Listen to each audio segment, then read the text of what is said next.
अगर ये तुम्हारी जिंदगी का आखिरी रमजान हो तो क्या तुम उसे सिर्फ भूख और प्यास में गुजार दोगे या फिर अल्लाह के करीब होने का मौके समझकर कुछ बदलोगे? भाई, ये तो दिल हिला देने वाली बात कह दी तुमने, लेकिन सच यही है, हर रमजान एक नया मौका होता है।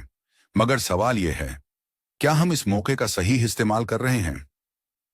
आज हम बात करेंगे रमजान के करते और न करते पर, यानी क्या करना चाहिए और किन चीजों से बचना चाहिए।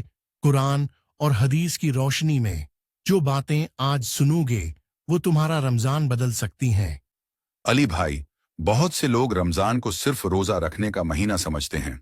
बस सहरी की, पूरा दिन भूख प्यास बर्दाश्त की और इफ्तार कर लिया, लेकिन असल मकसद सिर्फ ये नहीं है। बिल्कुल, अल्लाह कुरान में फरमाते हैं, या अय्युहा अल्लज़ीना आमनू कुतिबा अलैकुमुस्सियामु कमा कुतिबा अलल्लज़ीना मिन क़ब्लिकुम लअल्लकुम तत्तकून। ए ईमान वालो, तुम पर रोजे फर्ज किए गए जैसे तुमसे पहले लोगों पर फर्ज किए गए थे, ताकि तुम तकवा हासिल करो। मुझे एक बात बताओ, अगर रमजान का मकसद सिर्फ भूख और प्यास होता तो सिर्फ गरीब लोग ही सबसे अच्छे रोजादार होते, है ना? बेशक, लेकिन असल चीज तकवा यानी अल्लाह का खौफ और उसकी फरमानबरदारी है। रमजान एक तरबियत है जो हमें एक बेहतर मुसलमान बनाता है। अली भाई, रमजान का सबसे बड़ा इनाम क्या है? भाई, ये वही महीना है जिसमें कुरान नाजिल हुआ। अल्लाह फरमाता है, शहरु रमजान अल्लज़ी उन्ज़िल फ़ीहिल कुरान। मुझे अजीब लगता है जब लोग रमजान में हर चीज के लिए वक्त निकाल लेते हैं, लेकिन कुरान के लिए नहीं। एक बात बताओ, अगर तुम्हें कोई कह दे कि एक महीना ऐसा है जिसमें तुम जो भी मांगो मिल जाएगा, तो तुम क्या करोगे? भाई, हर वक्त दुआ मांगूंगा। तो सुनो, नबी सल्लल्लाहु अलैहि वसल्लम ने फरमाया, रोजादार की दुआ अफ्तार के वक्त रद्द नहीं की जाती। यानी रमजान का हर लम्हा एक नया मौका है अल्लाह से माफी मांगने का।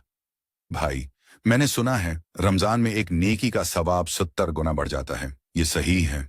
बिल्कुल, और इसी वजह से नबी सल्लल्लाहु अलैहि वसल्लम सबसे ज्यादा सिदका रमजान में देते थे।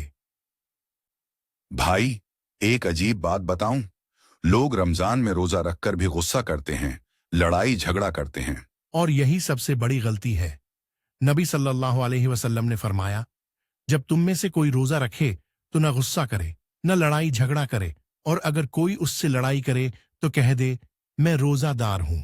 भाई, ये बताओ, अगर कोई बंदा सुबह से शाम तक भूखा रहे मगर झूठ बोले और गैबत करे, तो उसके रोजे का क्या होगा? उसका रोजा सिर्फ भूख और प्यास रह जाएगा। नबी सल्लल्लाहु अलैहि वसल्लम ने फरमाया, जो शख्स झूठ और बरे ऐमाल नहीं छोड़ता तो अल्लाह को उसकी भूख और प्यास से कोई मतलब नहीं। एक तरफ लोग कुरान और इबादत में मसरूफ होते हैं और दूसरी तरफ कुछ लोग पूरा दिन सोशल मीडिया और नेटफ्लिक्स पर गुजारते हैं। और यही सबसे बड़ा नुकसान है। अल्लाह कुरान में फरमाता है, वाल असरी इन्नल इंसान लफी खुसरिन, यानी वक्त की किस्म, इंसान नुकसान में है। भाई, अगर सेहरी और इफ्तार बोफे की तरह करना होता तो रमजान का मकसद ही क्या रहता? बिल्कुल सही। नबी सल्लल्लाहु अलैहि वसल्लम ने फरमाया, आदमी का सबसे बड़ा बर्तन उसका पीठ है। रमजान का मकसद ये नहीं कि हम रोजे के बाद सिर्फ खाने के आदी हो जाएं। रमजान हर साल आता है, मगर क्या गारंटी है कि हम अगले साल इस महीने को पा सकें? भाई, यही तो सबसे बड़ी बात है।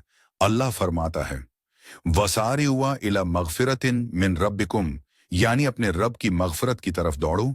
दोस्तों, अगर आज की बातें आपको पसंद आई हों तो उसे शेयर करें ताकि ज्यादा लोग रमजान का असल मकसद समझ सकें। अल्लाह हमें इस महीने का हक अदा करने की तौफीक दे।